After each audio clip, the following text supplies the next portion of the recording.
আসসালামু আলাইকুম।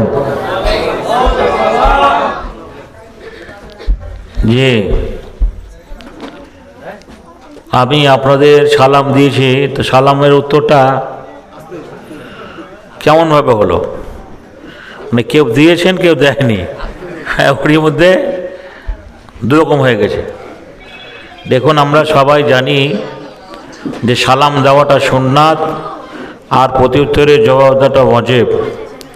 আল্লাহ রসুল এ কওমকে, মিল্লাতকে শিখিয়েছেন এক মুসলমান অপর মুসলমানের সঙ্গে কথোপকথন আলোচনা করার আগেই ইসলামের যেটা নিয়ম সেটা হচ্ছে সালাম। আমি একজন মুসলিম ভাই হিসাবে সালাম দিয়েছি। আমার আওয়াজটা মাইকে বলছি বলে জোরে হচ্ছে। আপনারা যদি একটু মহব্বতের সহিত উত্তরটা দিতেন তাহলে আমার চাইতে আপনাদের আওয়াজটাও জোরে হতো। তাই আবারও বলি, আসসালামু আলাইকুম। আলহামদুলিল্লাহ। আচ্ছা, যে সমস্ত ভাইরা দাঁড়িয়ে আছে এদের একটু বসার জায়গা হবে না? জি, একটু ভাই চেষ্টা করেন।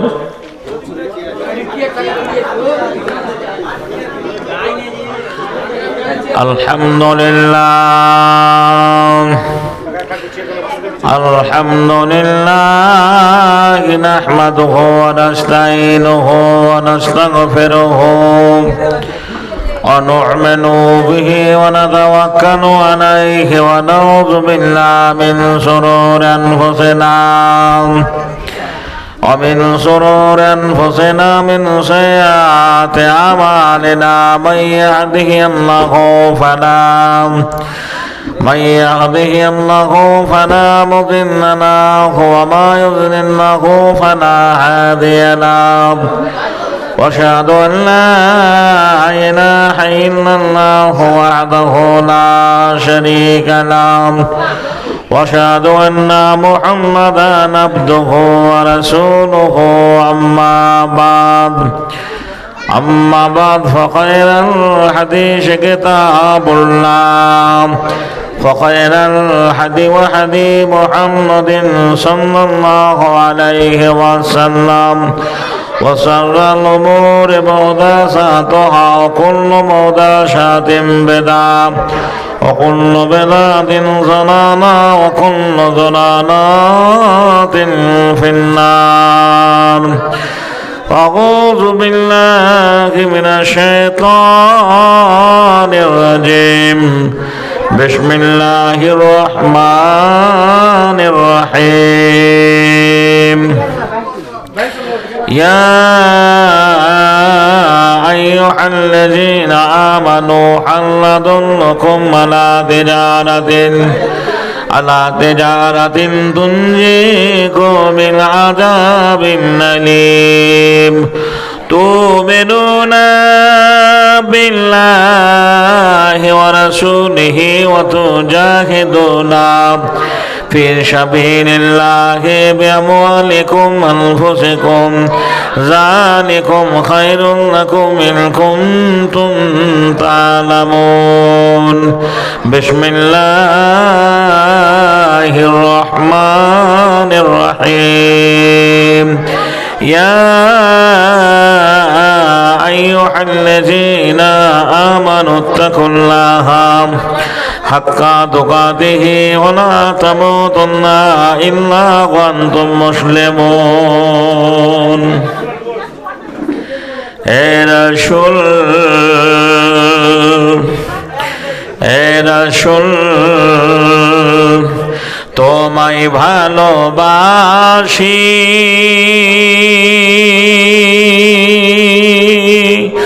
অন্তরে শুধু মুখে নয়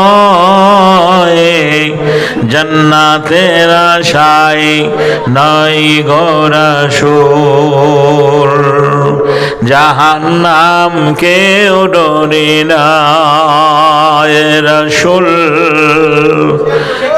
রাসূল তোমায় ভালোবাসি অন্তরে শুধু মুখে নয় জান্নাতের আশায় নয় গো রাসূল, জাহান্নাম কেউ ডরে না। তোমায় পাওয়ার আশে মন ছুটে যায় সুদূর মদিনায়, এ আশিকে দাও না দেখা, আর তো ফেরায় না হে রাসূল, তোমায় ভালোবাসি অন্তরে শুধু মুখে নয়, জান্নাতের আশায় নয় গো রাসূল, জাহান্নাম কেউ ডরে না। কোরআন হাদিসে তোমায় নাম শুনিলাম, চোখে দেখলাম না, এই সুর যদি শুনতে পাও একবার কাছে টেনে নাও হে রাসূল, তোমায় ভালোবাসি অন্তরে শুধু মুখে নয়, জান্নাতের আশায় নয় গো রাসূল, জাহান্নাম কেউ ডরে না, জান্নাতের আশায় নয় গো রাসূল, জাহান্নাম কেউ ডরে না।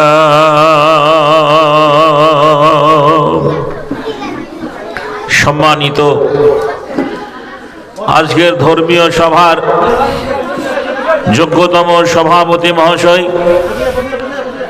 আমন্ত্রিত ওলামায়ে দ্বীন, সামনের বসে থাকা ধর্ম পিপাসু দিনদার ইমানদার মুসলমান ভাই সকল, অদূর আড়ালের মা ও বোনের আমার, ব্যবস্থাপনায় জলসা কমিটির তরুণ 9 জন সদস্য ভাই সকল, যাবতীয় প্রশংসা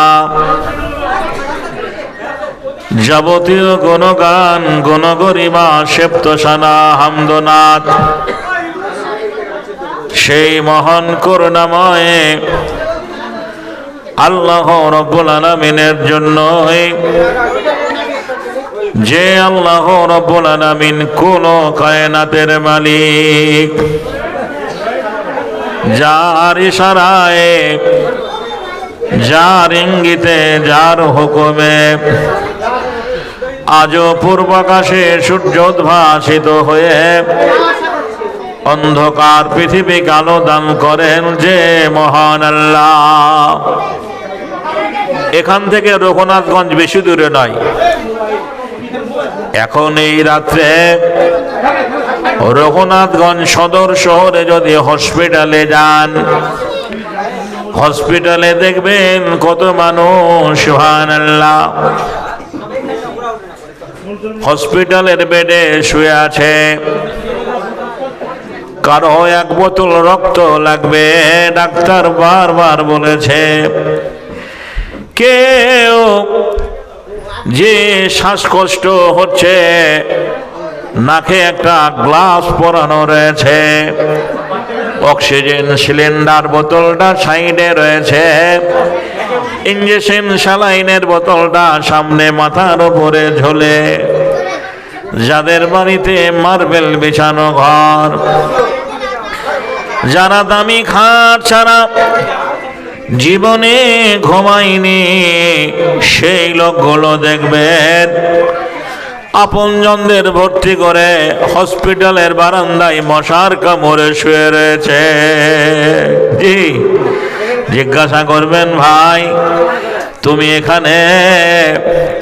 বলবে আমার আব্বা ব্রেন স্ট্রোক হয়েছে, এখনো জ্ঞান ফিরেনি। সেই মানুষগুলো তুলনায় আল্লাহ আপনাকে আমাকে ভালো রেখেছেন। এই ভালো রেখেছেন বলে আমরা একটা মাস মহান আল্লাহ রাব্বুল আলামিনের বিধান এই রমজান মাস আমরা রোজা করে পালন করতে পেরেছি। এই জন্য যে যেখানে রয়েছে একবার আওয়াজ করে বলুন আলহামদুলিল্লাহ। আল্লাহ রাব্বুল আলামিনের তারিফ প্রশংসার পরে পরে মোদের ধর্মের গুরু আমিনার লাল মরুর দুলাল আখেরি পয়গম্বর দোজাহানের নবী, নবীদের সর্দার, নবী কুলের শিরোমণি মুহাম্মদুর রাসূলুল্লাহ, জোরে মহব্বতে বলুন সাল্লাল্লাহু আলাইহি সাল্লাম।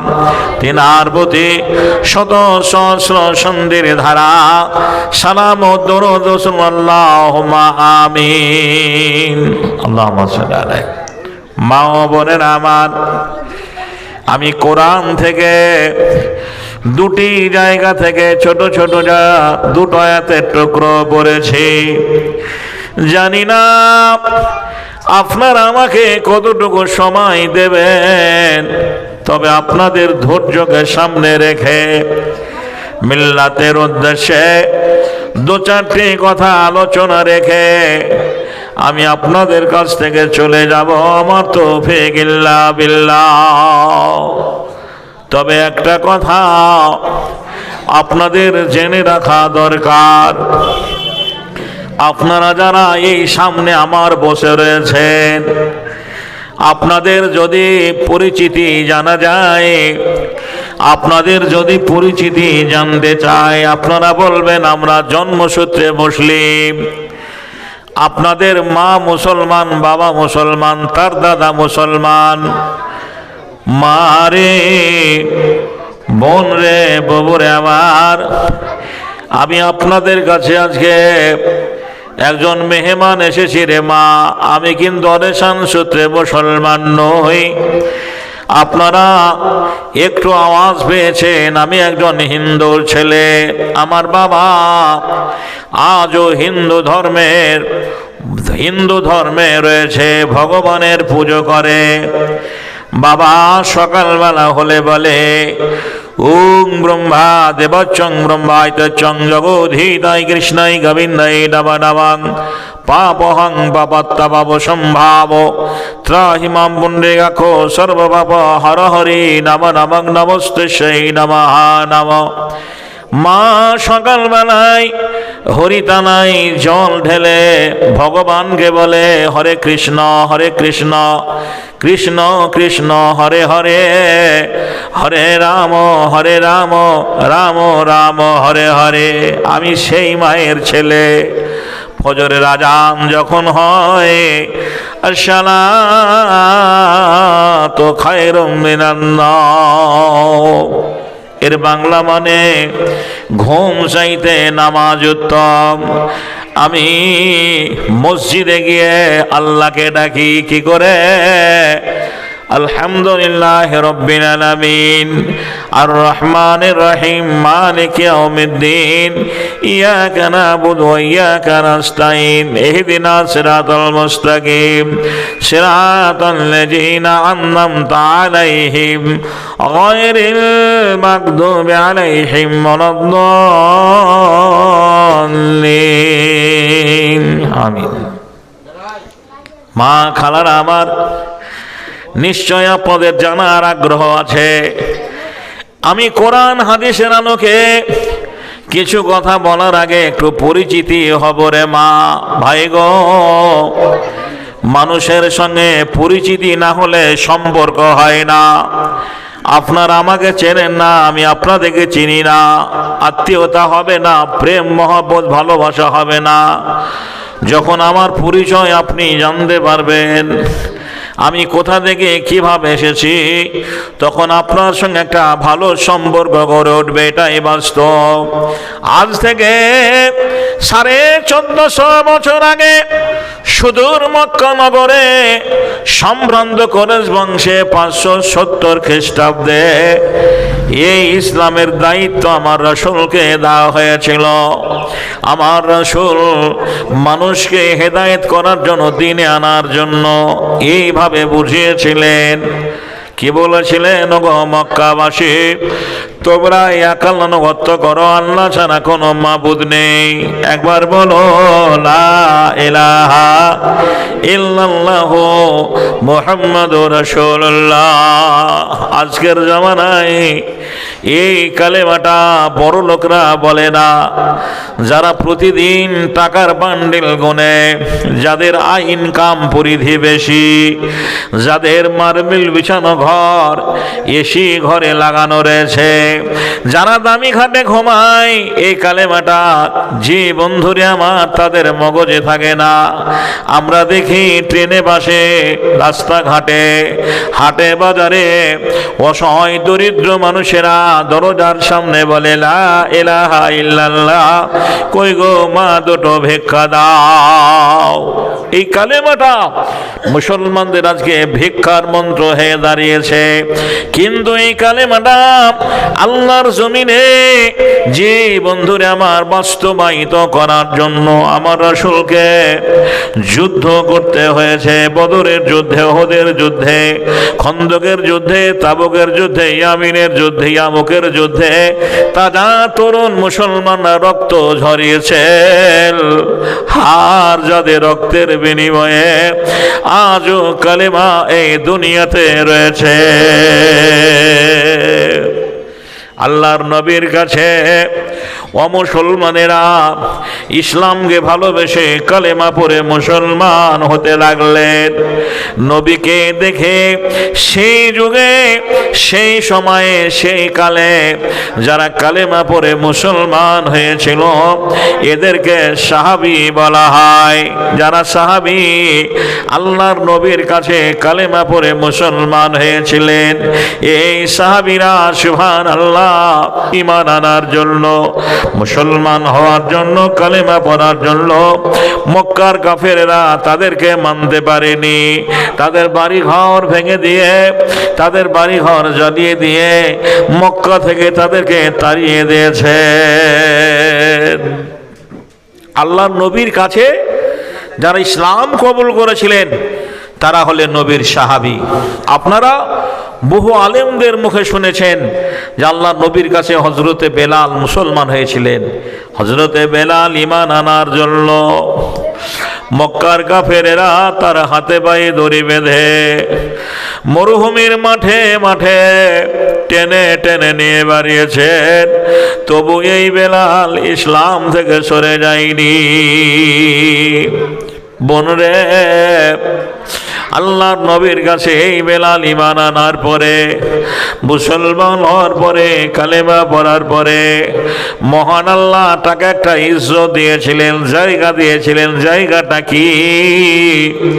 উনি হলেন মুয়াজ্জিন, যার আযানে আল্লাহর আরশ পৌঁছে যেত। জোরে বলুন সুবহানাল্লাহ। এই বেলাল মুসলমান হয়ে গেলেন, কালেমা পড়লেন, আল্লাহর নবীর সাহাবী ঈমান আনলেন। আমি আপনাদের কাছে সুবহানাল্লাহ এই বেলালের ইতিহাসটা আজকে আলোচনা করব না। যদি কখনো কোনো দিন আবার দাওয়াত পাই, আবার আসি, আপনাদের কাছে তুলে ধরা হবে। তবে কবিতার ছন্দে দু একটা সাহাবীর কথা আপনাদের কাছে না বলে থাকতে পারলাম না। দেখো দেখো কেমন ঈমান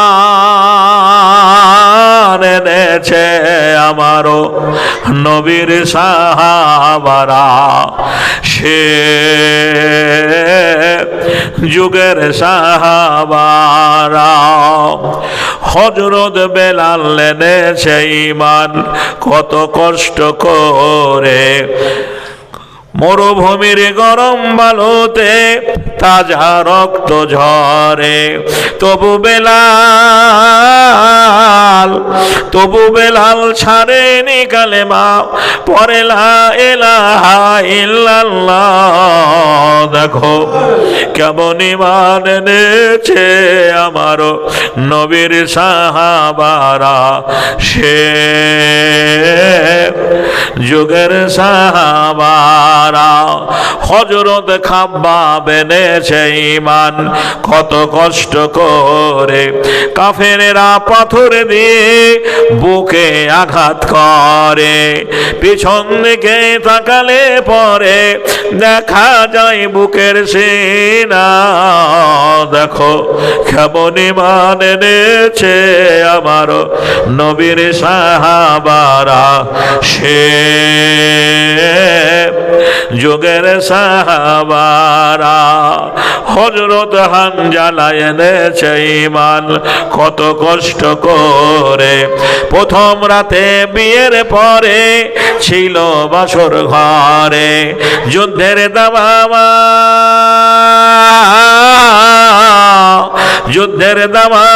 উঠলো বেজে, হলো না গোসল করা। দেখো কেমন ঈমান এনেছে আমারও নবীর সাহাবারা, সে যুগের সাহাবারা। হযরত আলী আল্লাহর ওলি থাকেন কুফা শহরে, ফজরের নামাজ পড়ব বলে গেল আল্লাহর ঘরে, পিছন দিকে কাফেরের দল মারলো তারে ছোরা। দেখো কেমন ঈমান এনেছে আমারও নবীর সাহাবারা, সে যুগের সাহাবারা। নবীর যুগে এই সাহাবীরা ঈমান আনার জন্য, মুসলমান হওয়ার জন্য, কালেমা পড়ার জন্য, হায় হায় মক্কার কাফেরেরা তাদেরকে এইভাবে শাস্তি দিয়েছিল, তবুও তারা ঈমান হারা হয়নি, ইসলাম থেকে সরে যায়নি।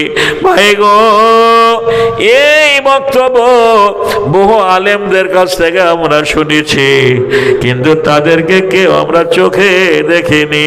ও দফরপুরের মুসলমান ভাইরা, মা বোনেরা আমার, আমি আপনাদের কাছে আজকে দুটো কথা বলার সুযোগ পেয়েছি।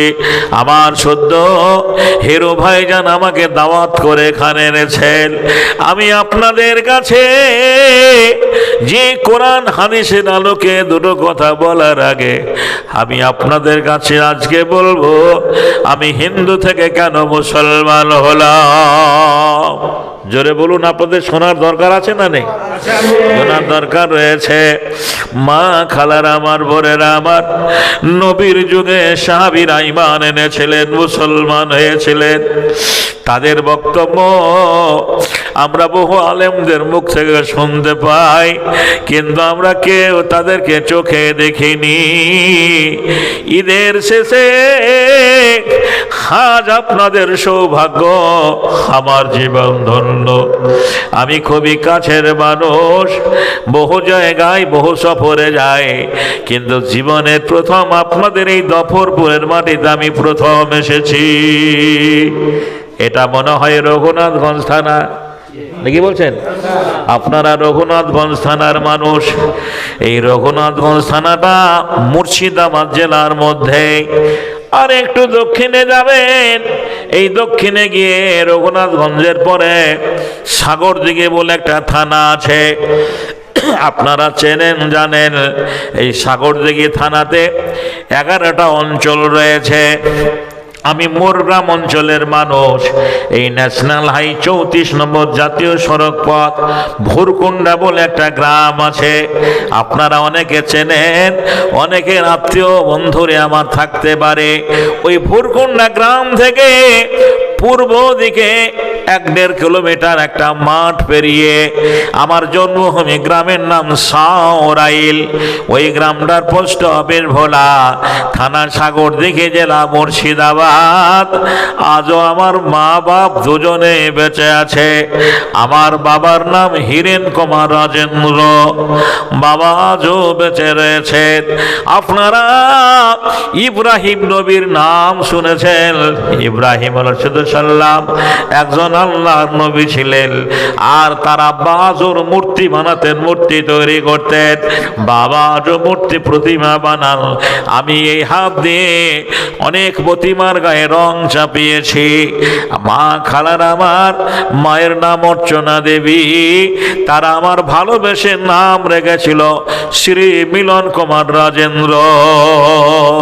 যখন আমি হিন্দু ধর্মে ছিলাম তখন আমার নাম ছিল শ্রী মিলন কুমার রাজেন্দ্র। আল্লাহর নবী বললেন, ও দফরপুরের মুসলমান, নবী বলেছেন ছেলে মেয়ের তোমাদের ভালো নাম রাখতে হবে। হায়রে ইমান হারা হতভাগা মুসলমান! আগেকার ইমানদার মুসলমানেরা ছেলে হলে নাম রাখতো আব্দুল্লাহ, আব্দুর রহমান, ঈসা, মুসা, দাউদ, ইব্রাহিম, সুলাইমান, ইসমাইল, ইসহাক, ইদ্রিস, ইহইয়া। মেয়ে হলে নাম রাখতো ফতেমা, কুলসুম, আয়েশা, রোকেয়া, রুমেশা, রহিমা। হায় হায়, আজকের দিনে এই নামগুলো আর বাজারে চলে না। এখন কেমন নাম রাখে? বলে লালু, ভুলু, ঝন্টু, মন্টু, পল্টু, লল্টু, হাবলো, ডাবলো, রিঙ্গো, টিঙ্গো, মিঠু, ফিটু, মিলি, পলি, জলিয়ানার খলি। হল্লাহে, একটা মুসলমান ছেলে একটা মুসলমান মেয়ের চেহারাই বোঝা যাবে না হিন্দু না মুসলমান। জোরে বলেন ঠিক না বেঠিক? জি। রীতিনীতি তব খ্রিস্টান সব, হিন্দু তো তুমি সভ্যতায়। এই কি হেসে মুসলিম জাতি, যার ইহুদিও দেখে লজ্জা পায়। নামের ব্যাপারে মুসলমানরা এত সচেতন নয়। আজ আমরা মুখরোচক নামগুলো রাখি।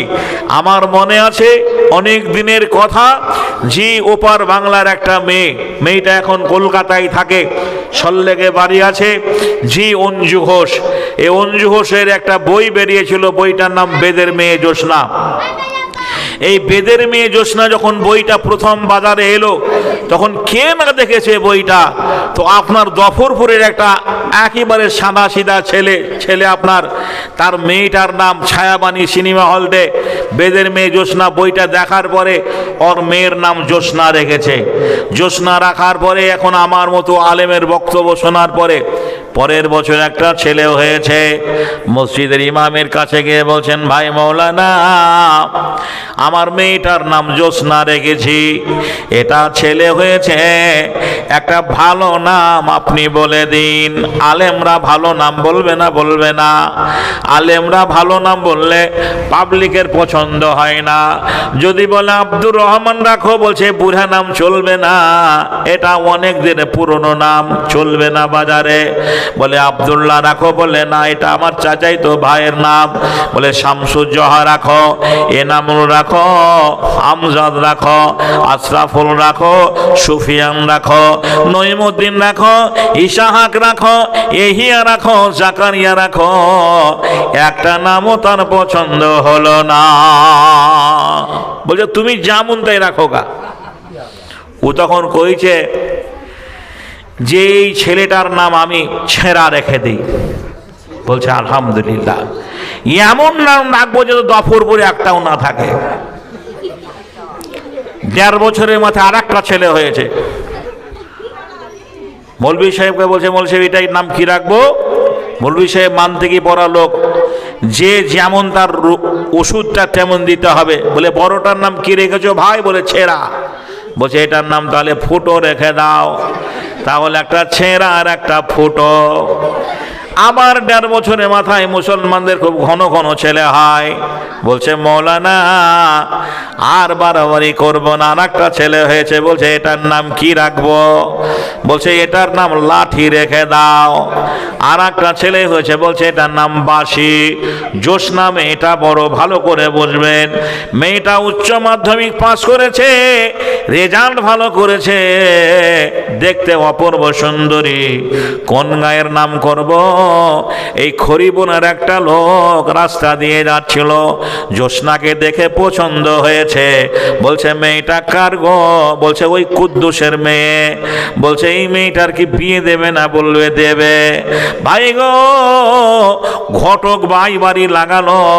এবার উভয়ে দেখা দেখি হওয়ার পরে এবার জ্যোৎস্নাদের বাড়ি, সুবহানাল্লাহ, ওরা বউ বাইনা করার জন্য টাটা সুমো গাড়ি ভাড়া করে 8-10টা লোক এসছে। এবার ওই মেয়ের বাপ বড় ছেলেটাকে বলছে, বেটা ছেঁড়া পাটিগুলো নিয়ে আই বাপ। ওরা বলছে খরিবোনার লোক বলে, ব্যাপার কি রে? দফরপুরের লোক বলে, ভালো। কেমন লোকেরা ছেঁড়া পাটিতে বসতে দিবে? কুটুম এলে পরে, মেহমান এলে ভালো পাটিতে বসতে দেয়, তো ছেঁড়া পাটিতে বসতে দিবে তার মানে? বলছে বেটা ছেঁড়া পাটিগুলো নিয়ে আয়। ওদের মাথা খুবই খারাপ। 2 নম্বরে বেটাকে বলছে, বেটা ফুটো থালাগুলো আন। বলছে ছেঁড়া পাটিতে বসতে দেবে, আবার ফুটো থালায় খেতে? এই বাড়িতে থাকা চলবে না। একটা বয়স্ক লোক এসেছিল, খুব রাগ হচ্ছে, এই চল ড্রাইভারকে বল গাড়ি স্টার্ট করবে। আরে এত বেয়াদব। 3 নম্বরের ছেলেটাকে বলছে, বেটা বাসি খাবার গোলাম। খাবার দিবে তাও বাসি? শেষে যখন এরা উঠে গাড়িতে বসে ড্রাইভারকে বললো গাড়ি ছাড়তে, তখন ওই চাষা লোকটা বলছে, বেটা লাঠি একবার আইতো বাপ। এখন ওরা খরিবোনার লোকগুলো বলছে, ব্যাপার খুবই খারাপ। লাঠি যখন আনতে বলেছে, তাহলে মনে হয় মারামারি হবে। আমি হাসির কথা বলি রে বোন, কিয়ামতের মাঠে 73টা দল হবে, একটা দল জান্নাতে যাবে। এ শায়েরের নাম আপনাদের বাদ গেছে না যায়নি? বাদ গেছে না যায়নি? ভুল ভালের জন্য বাদ গেছে, জি, অনেকে ঠিকের জন্য বাদ গেছে। এ শায়েরের নাম থেকে যে আপনার বাদ গেছে, আপনাকে ডিভিউটার করে রেখেছে। জি, কিয়ামতের মাঠে এই শরীয়ত সম্মত নাম না রাখার কারণে আপনাকে রাসূলের উম্মত থেকে ছাঁটাই করে দেওয়া হবে। বলুন আস্তাগফিরুল্লাহ। জি, অতএব নামাজটাও যেমনি ইবাদত, আপনাকে শরীয়ত সম্মত নাম রাখতে হবে। আল্লাহ রাসূল যেভাবে নাম রাখতে বলেছেন, মুখরোচক নাম চলবে না। আমার এই মিলন কুমার রাজেন্দ্র নামটা পরিবর্তন করার পরে, পরিবর্তন করতে কত সময় লেগেছে এটাই আপনাদের সামনে তুলে ধরবো। ইসলাম কবুল করার পরে এখন বর্তমান আমার নাম হাবিবুল্লাহ। বাড়ি আমার শাওরাইল, পোস্ট অফিস ভোলা, থানা আমার সাগর দেখি, মুর্শিদাবাদ জেলা। নামটি আগে মিলন ছিল, এখন হাবিবুল্লাহ। সকলকে জানিয়া গেলাম, দেখবে খোদা তাআলা, জাতিতে মোর হিন্দু ছিলাম, এখন মুসলমান। নামাজ পড়ে রোজা রেখে এনেছি ঈমান। পরিচয় পেয়ে গেলেন, মুসলমানের বেটা। রোজা, রমজান মাসে রোজা রাখেনি, চায়ের দোকানে বলছেন রোজা না করলেও আমার ইমান ঠিক আছে। বলে না, বলে না? অনেক ছেলে বলে যে রোজা করিনি, নামাজ পড়ি না বটে, কিন্তু ইমান আমার ঠিক আছে। মা খালার আমার, আমি খুবই সংক্ষেপে বলবো, মাইকের আওয়াজ অনেক দূরে যাচ্ছে, এলাকায় অমুসলমান হিন্দু ভাইরাও রয়েছেন। আমি যে ইসলাম কবুল করেছি, এই জন্য কোনো ধর্মকে ঘৃণা করি না। প্রত্যেকটা ধর্মের প্রতি আমার শ্রদ্ধা, ভক্তি, ভালোবাসা রয়েছে। ইসলাম আমাকে শিক্ষা দিয়েছে, লা ইকরাহা ফিদ্দীন, কোনো ধর্মের প্রতি জবরদস্তি নেই। লাকুম দীনুকুম ওয়ালিয়া দীন, তুমি তোমার ধর্ম করবে, আমি আমার ধর্ম করব। তবে হাকিকাতে যেটা সত্য সেটাই আপনাদের সামনে তুলে ধরতে বাধ্য হলাম। আমার মুসলমান হওয়ার প্রথম জীবনের ঘটনা। একদিন আমার মা আমাকে মন্দিরে পুজো করতে নিয়ে গেল। আমি মায়ের একটাই ছেলে, আমার আর কোনো ভাই ছিল না, 2টো বোন বিয়ে হয়ে গেছে। ও দফরপুরের মারা মায়েরা, খালারা, বাবুরা, আপনার একটা ছেলে যদি হারিয়ে যায়, নিখোঁজ হয়ে যায়, নিরুদ্দেশ হয়ে যায়, 12 বছর হয়ে গেলে হারানো ছেলেটার কথা বারবার মনে পড়বে, পড়বে না? জীবনে যতদিন বেঁচে থাকবেন হারানো ছেলেটার কথা মনে পড়বে, ঈদ এলে মনে পড়বে, বকরা ঈদ এলে মনে পড়বে, বাড়িতে কোনো বিয়ে শাদী অনুষ্ঠান হলে মনে পড়বে আমি কোনো মায়ের ছেলে, আজও আমার মা বেঁচে রয়েছে। ওই মা আমাকে মন্দিরে পুজো করতে নিয়ে গেল। আমাদের মসজিদে আল্লাহর মূর্তি নেই, নবীর মূর্তি নেই, কোনো পয়গম্বরের মূর্তি নেই। মুসলমানেরা আল্লাহ ছাড়া কাউকে সেজদা করে না, কিন্তু ওদের মন্দিরে অনেক দেবদেবের মূর্তি আছে, আছে না নেই ভাই? ওরা এমন একটা সৃষ্টি জীব নেই যার পুজো ওরা করে না। ওরা মাটির পুজো করে, মাটির পুজো, ওরা মাটির পুজো করে, ওরা গাছের পুজো করে, চন্দ্রের পুজো করে, সূর্যের পুজো করে, ওরা বাঘ ভাল্লুক হাতি ঘোড়া যা কিছু রয়েছে সবাইকে ওরা ভগবানের আসনে বসিয়েছে। এমনকি ওরা ইঁদুরকেও ভগবান বলে। দেখবেন হাটে মাঝে মাঝে বলে ইঁদুর তাড়ান, ঘরের তাড়ান, বাড়ির তাড়ান, মাঠের তাড়ান, নাকি বলছেন? ইঁদুরের অত্যাচারে মানুষ অস্থির, ইঁদুর মারা বিষ কিনে নিয়ে আসে, কিন্তু ওরা ইঁদুরকেও ভগবান রসনে বসিয়েছে। দফরপুরের একটা ছেলে ঢাকের আওয়াজ পেয়ে ওই হিন্দু পাড়ায় চলে গেছে। ওর চাচা বলছে, আব্দুল এত ভোরে কোথায় গেছিলিস? ও চাচার চোখ মুখ দেখে ও তো মুসলমানের ছেলে। বলছে কি মজা দেখে এলাম চাচা। কি দেখলি রে? বলছে চাচা গো আগে দিকে রং মাখানো, পেছু দিকে খোঁচা, কি মজা দেখে এলাম চাচা। ওর চাচা বলছে বেটা আর কি দেখলি? বলছে পেট মোটা হয়ে গনসা ছোঁড়া, তার মাথায় আছে হাতির মাথা। একটা ঠাকুরের মাথায় হাতির মাথা আছে না নেই? বলছে চাচা গো পেট মোটা হয়ে গনসা ছোঁড়া, তার মাথায় আছে হাতির মাথা। কান দুটো তার কুলোর মতো, দাঁত দুটো তার মোলুর মতো, পিছনে দেখে এলাম ইঁদুরের বাচ্চা, কি মজা দেখে এলাম চাচা। আমি যেটা আপনাকে বোঝানোর জন্য বলছি, ওই গণেশের বাহন হচ্ছে ইঁদুর, তাহলে ওরা ইঁদুরকেও ভগবানরা শুনে বসিয়েছে। ওরা সাপকেও ভগবান বলে। আমাদের ধর্মে রয়েছে তুমি নামাজে দাঁড়িয়েছো, দেখছো একটা সাপ, তো নামাজটা ছেড়ে দাও, সাপটাকে মারো। কিন্তু ওরা দুধ কলা দিয়ে সাপকে পুজো করে, সাপকে মনসা দেবী বলে।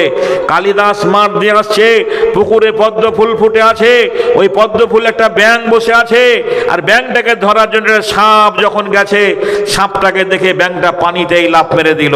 কালিদাস বলেছে হরির ওপরে হরি, জলের ওপরে পদ্ম ফুল, তারপর একটা ব্যাঙ বলে হরি শোভা পায়, হরিকে দেখিয়া হরি হরিতে লোকায়। কালিদাসের পরিভাষায় ব্যাঙ হরি, সাপ হরি, জল হরি।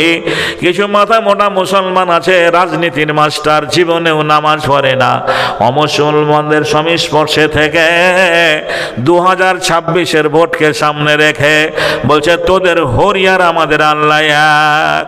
জোরে বলেন হরি আল্লাহ এক। হরি আল্লাহ এক নয়, ভগবানের ভগবতী আছে, ঈশ্বরের ঈশ্বরী আছে, নারায়ণে নারায়ণী রয়েছে। আল্লাহ এমন একটা গুণবাচক সেফাতি নাম যার আগে পিছে কেউ নেই। তাই তো আল্লাহর জমিনে আল্লাহ ছাড়া কাউকে সেজদা করা যাবে না।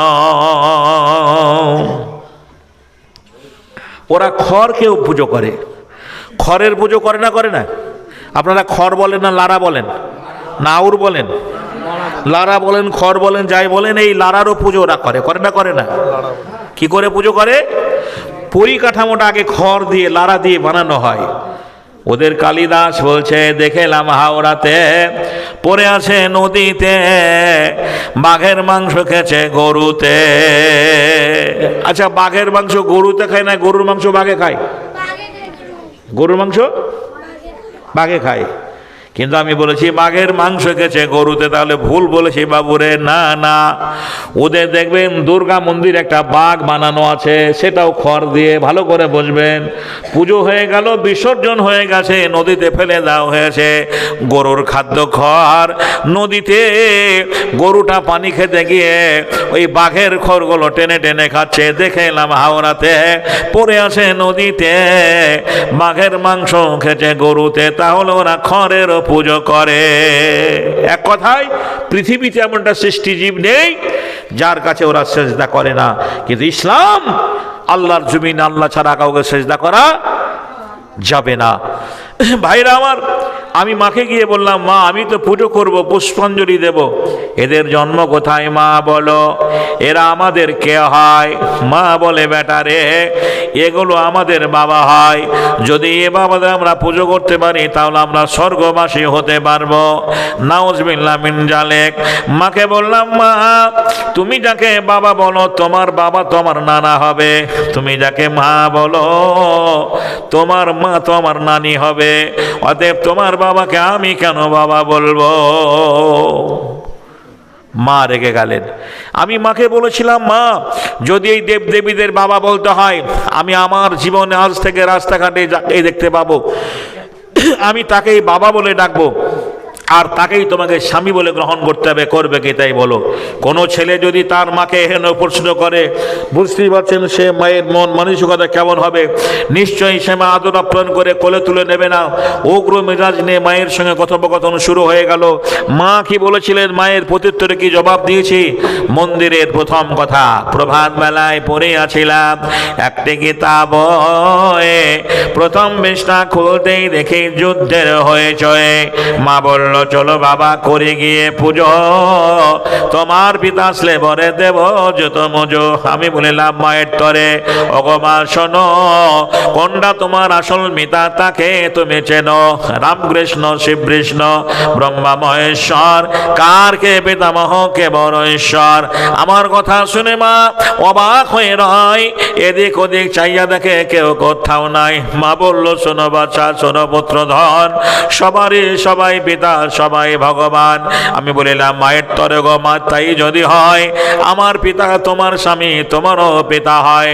মা বলল, আমার তরে, ওরে পাগলা ছেলে, ও সব কথা বললে পরে দেব তোরে জেলে। আমি বলিলাম, মায়ের তরে হব মুসলমান, নামাজ পড়ে রোজা রেখে হানিব ঈমান। আচ্ছা, আমি যে কথাগুলো বলছি আপনারা বুঝতে পারছেন তো? অসুবিধা হয় না? না আরো থেমে বলবো? মাশাআল্লাহ, আলহামদুলিল্লাহ। আমার মায়ের সঙ্গে প্রথম জীবনে তর্ক বিতর্ক শুরু হলো। পরের দিন ব্রাহ্মণ মশাইয়ের কাছে গেলাম, ব্রাহ্মণকে গিয়ে বললাম, দাদু ঈশ্বরের সন্তান আপনি, আমি ঈশ্বরের সন্তান, ঈশ্বরকে ডাকার সব মানুষের সমান অধিকার আছে। আচ্ছা বলুন, আল্লাহকে ডাকার সব মানুষের সমান অধিকার আছে না নেই? ইমাম নেই, বাড়ি গেছে, লোকটা ইট ভাটাই কাজ করে, টোটো চালায়, হকারি করে, ফেরি করে, কিন্তু 5 ওয়াক্তের নামাজি। মসজিদে ইমাম হয়ে যদি নামাজ পড়ায়, সারা বাংলার মুসলমানরা যদি নামাজ পড়ে, বলুন নামাজ হবে কি হবে না? নামাজ হবে। কিন্তু ওদের ধর্মে তুমি যত শিক্ষা দীক্ষায় জ্ঞানে গরিমায় পারদর্শী হও না কেন, ব্রাহ্মণ না হলে পুজো করতে দেওয়া হবে না। উনি বললেন, তোরা নিচু বর্ণের হিন্দু, এই বইগুলো পড়লে ভস্য হয়ে যাবে, পাপ আজে লিপ্ত হবে, তোদের নরকে ওঠাই হবে না। কিন্তু কোরআনে কোন জায়গায় বলা নেই মুসলমান ছাড়া কেউ কোরআন পড়তে পাবে না। কোরআনটা বিশ্ব মানব কল্যাণের জন্য, যে কোনো বর্ণের মানুষ, যে কোনো ধর্মের মানুষ, যে কোনো জাতি কোরআন পড়তে পারে, অসুবিধা নেই। কোরআন হচ্ছে হুদাল লিন্নাস, মানুষকে হেদায়েত করার জন্য আল্লাহ পাঠিয়েছেন। দেখা গেল না আমি হিন্দুর ছেলে, আমার ধর্মের বই পুস্তকগুলো আমি পড়াশোনা করব। আমার দাদু বয়স্ক মানুষ, এই শ্মশানে পোড়ানো হয়েছে, তো আমি দাদুর ওই বইগুলো পড়াশোনা করে দেখেছি। পৃথিবীতে একটাই দিন, তার নাম ইসলাম। বলুন আলহামদুলিল্লাহ। ইসলাম যে আল্লাহর দিন, এ কথা আল্লাহ শুধু কোরআনেই বলেনি, কোরআনের বহু আগে তাওরাত বলে গেছে, জব্বুরে প্রমাণ আছে, বাইবেলে বলেছেন।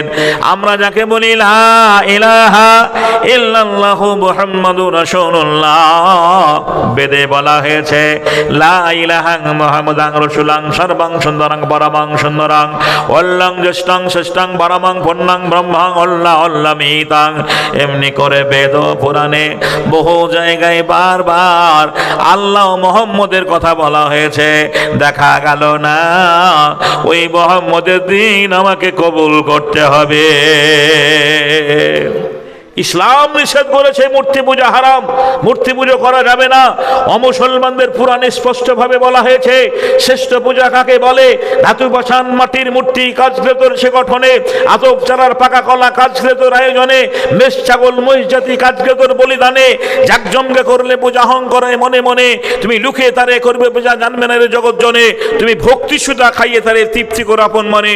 মনের ভক্তিতে ডাকে একটাই জাতি তারা মুসলমান। মসজিদে ঢোল বাজায় না, ঢাক বাজে না, যে কোনো কি বলছেন বাদ্যযন্ত্র বাজে না। এরা ওযু করে মহান আল্লাহর কাছে গিয়ে বলে আলহামদুলিল্লাহ রাব্বিল আলামিন আর রহমানির রহিম মালিক ইয়াউমিদ্দিন। ইয়া মনের ভক্তিতে ডাকে, দেখা গেল না আমাকে ওই দিন কবুল করতে হবে। ভাই একটু জোরে আওয়াজ করে বলা যাবে না হেদায়েতের মালিক কে? আরো জোরে বলুন হেদায়েতের মালিক, সমস্ত কিছুর মালিক, হায়াত মৌতের মালিক। কিন্তু মাঝে মাঝে আমরা গোলমাল করি, বলে বাঁচাও সাধু বাবা, বলে না বলে না বলে না বলে না। তাহলে সমস্ত কিছুর মালিক যদি আল্লাহ হয়, তাহলে বাঁচাও সাধু বাবা বলা যাবে? যাবে না। বন্ধুরে আমার, ভাইরা আমার, জি হেদায়েতের মালিক হচ্ছে আল্লাহ। লাখো লোকের ভিড়ে জনসমুদ্রের মাঝে আমার মতো অযোগ্য ছেলেকে আল্লাহ কিভাবে দিনের পথে নিয়ে আসছেন সেটাই আমি আপনাদের সামনে তুলে ধরবো। বেদ ও পুরাণে অনেক কথা আছে যেগুলো আপনাদের বলে লাভ নেই, জ্ঞানী মানুষের জন্য ইশারায় যথেষ্ট। আমি একদিন স্কুল থেকে বাড়ি ফিরছি, এরকম একটা বয়স্ক প্রবীণ মুসলমান একটা রাস্তার ধারে পুকুরে উজু করছেন তার সামানগুলো রেখে। আমি জীবনেও কারো উজু করতে দেখিনি। ও দফরপুরের মুসলমান ছেলেরা, তোমার মায়ের উজু করা তুমি দেখেছো, বাপের উজু করা দেখেছো, দাদার উজু করা দেখেছো, কত হাজি সাহেব মুরব্বী লোকের উজু করা দেখেছো। আমি অমুসলমানের ছেলে, বেদিনের ছেলে, জীবনে কারো উজু করা দেখিনি। একদিনের ঘটনা, আমি যখন মুসলমান হলাম, 4-5টা ছেলে পুকুরে গোসল করছে। আমি একটা হাজির বেটাকে বললাম, ভাই তোরা তো গোসল করিস, গোসলের ফরজ কটা তাই বল। ছেলেটা বললো গোসলের ফরজ 3টা। আমার জানার আগ্রহ বেড়ে গেল। ভাবলাম হাজির বেটা শরীয়তের অনেক কিছু জানে, এই ছেলেটা আমাকে শিখিয়ে দেবে। আমি বললাম, ভাই গোসলের ফরজ 3টা কি কি বল। বলছে তেল, সাবান, গামছা। হাইরে হতভাগা, সারা জীবন গোসল করে, গোসলের ফরজ কটা জানার প্রয়োজন মনে করে না। আমি অমুসলমানের ছেলে, মুসলমান লোকটা ওযু করছে, আমি সাইকেল থেকে নামলাম, তার ওযুটা দেখলাম কেমন করে ওযু করলো। ওযু করার পরে কেবলার দিকে মুখ করে একটা চাদর বিছিয়ে নামাজ পড়তে লাগলো। আজ আমি মুসলমান হওয়ার পরে জানি জোহর কাকে বলে, আসর কাকে বলে, মাগরিব কাকে বলে, এশা কাকে বলে। কিন্তু সেই দিন আমি এগুলো আমার জানা ছিল না। লোকটা আসরের নামাজ পড়লেন, আসরের নামাজ পড়ে সে তার মতো চলে গেল, আমি আমার মতো বাড়ি এলাম। একটু পরে মাগরিব হয়ে গেছে। আমাদের মসজিদের মিনারে যখন মাগরিবের আজান হয়, দেখবেন পাশাপাশি অমুসলমান মায়েরা থাকলে জানতে পারবেন, হিন্দু মায়েরা সন্ধেবেলায় বাড়িতে শঙ্খ বাজায়, বাজায় না বাজায় না, বলে মাহর ওই 2টি ছেলে হিন্দু মুসলমান মন্দিরেতে ঘন্টা বাজে, মসজিদে আজান। একটা ভাই কি করে, মাটির মূর্তি তৈরি করে ভক্তি ভরে পূজা করে। বলেন ভগবান, মাহর ওই 2টি ছেলে হিন্দু মুসলমান, একটা ভাই মাটির মূর্তি তৈরি করে ভগবান বলে পুজো করার, একটা ভাই কি করে, অতীত রাতে মিনার চুরে আল্লাহু আকবার, আল্লাহু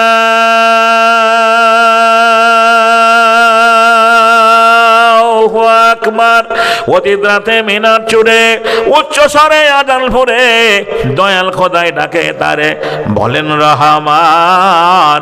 মাহর ওই 2টি ছেলে হিন্দু মুসলমান, মসজিদ আজান শুনতে পেলাম, মন্দিরে পুজো হচ্ছে। জোরে বলুন হেদায়েতের মালিক কে? হেদায়েতের মালিক।